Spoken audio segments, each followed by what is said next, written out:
வீரம், தீரம், கம்பீரம், பேச்சாற்றல், உண்மையான பக்தி, தொண்டு, கல்வியை கற்றுக்கொள்ளும் திறன் இதற்கெல்லாம் ஒரு எடுத்துக்காட்டு ஆஞ்சநேயர். ரொம்ப நாளாக ஒரு காரியத்தை செஞ்சிட்ருக்கேன், ஆனால் தடையாகிக்கிட்டே இருக்குது. அதை எப்படி நான் வெற்றிகரமாக முடிக்கிறதுன்னு ஒரு குழப்பம் இருந்துச்சுன்னா அதுக்கு ஒரு வழி இருக்குது. ஆஞ்சநேயர் வாள் வழிபாடு அதற்கு கை கொடுக்கும். இந்த வழிபாட்டை நம்ம 48 நாள் தொடர்ந்து செய்யணும்.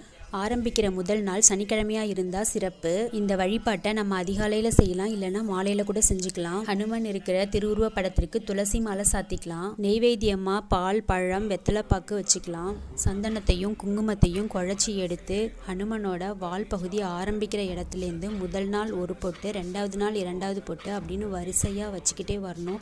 இந்த பொட்டு 48 நாட்கள் வரைக்கும் நம்ம வைக்கணும். பொட்டு வைக்கும்போதே நாம் ஸ்ரீராம ஜெயம் என்ற நாமத்தை ஜெபிச்சுக்கலாம். 48 நாள் முடியறதுக்குள்ளேயே நம்மளுடைய காரியம் சித்தியாயிருக்கும். காரிய சித்தி ஆன பிறகு வடமாலை சாற்றி நம்ம நன்றி செலுத்திக்கலாம். நம்பிக்கையோடு செய்யுங்க, நல்லது.